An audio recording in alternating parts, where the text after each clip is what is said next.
So ayun mga pre, isang mapagpalang araw na naman sa inyong lahat at welcome back dito sa channel ko. So ayan, for today's video ay may gagawin tayo dito sa breeding area ng ating mga mollies. So maglalagay tayo dito ng pipe hanggang dun pakyat. Pagkatapos pababa naman sa isang pond. So dito maglalagay tayo ng inlet ng tubig papunta dyan sa isang pond natin. So titingnan natin kung ano yung magagawa natin ng mga materials na meron tayo, kasi may mga lumang pipe na rin ako dito at syempre bumili ako ng bagong pipe para maggamit natin. So yan, simulan na natin mga pre, samahan nyo ako, let's go. So yan mga pre, tinipon ko na yung mga PVC pipe na meron ako dito. So gumamit ako dito ng 1/2 na PVC pipe. So yan, bumili ako ng 2 piraso na bago. At marami pa ako dito mga putol-putol na PVC pipe. So ayun pa. So ito i-utilize natin at gagamitin natin dun sa breeding area ng ating mga mollies. So sana magkasya. Yan. May mga elbow pa ako doon mamaya. So hanapin ko na lang. So ayun mga pre, sinukat ko yung pipe na 2 piraso, pinagdugtong ko. So tamang tama lang na makarating dun sa kabilang pond. So ito mamarkahan natin yung pagbubutasan natin mamaya. So dito tayo magbubutas ng maliit lang para sa dripping system ng ating mga pond. Ayan. Sobrang init ng panahon. Tingnan nyo yung tubig natin. So ayan, pagkatapos dito ay puputulin natin yung pipe kasi maglalagay tayo dito mamaya ng inlet ng tubig tsaka outlet papunta sa isang pond natin. Ayan. So bubutasan natin. So ayan, nabutasan ko na mga pre. Ayan. So ganito lang kalaki yung butas na ilalagay natin sa mga pipe natin. Ayan. Para hindi masyadong malakas yung tubig at saka yung ibang butas ay magkalaman na rin, kasi hindi pa sigurado mamaya kung mag-successful to, pero yan, gagamitin natin yung mga materials na meron tayo. So yung tubig ay magmumula sa ating filtration dun sa may poso. So ayun na nga mga pre, na set up ko na yung itsura ng ating dripping system. Ayan. So nakikita nyo may mga butas na yan, isa-isa.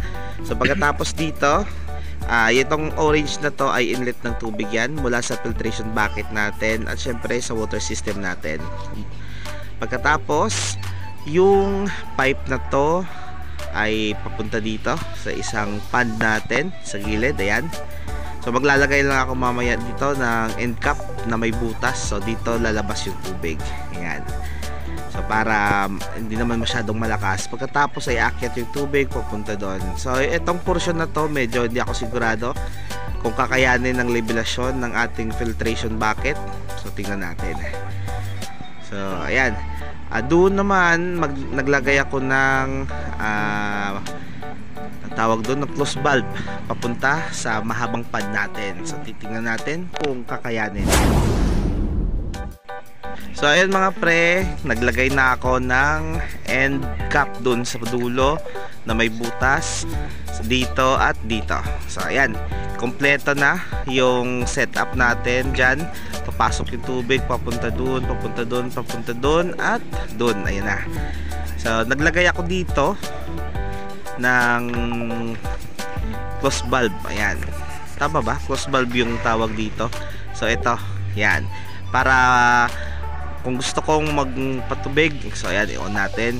So yung tubig lalabas dyan. At syempre, dahil daanan to sa gabal yan, kapag hindi tayo magpatubig ay pwede natin kunin para meron tayong daanan na maayos. So yun, subukan natin mga pre. Let's go.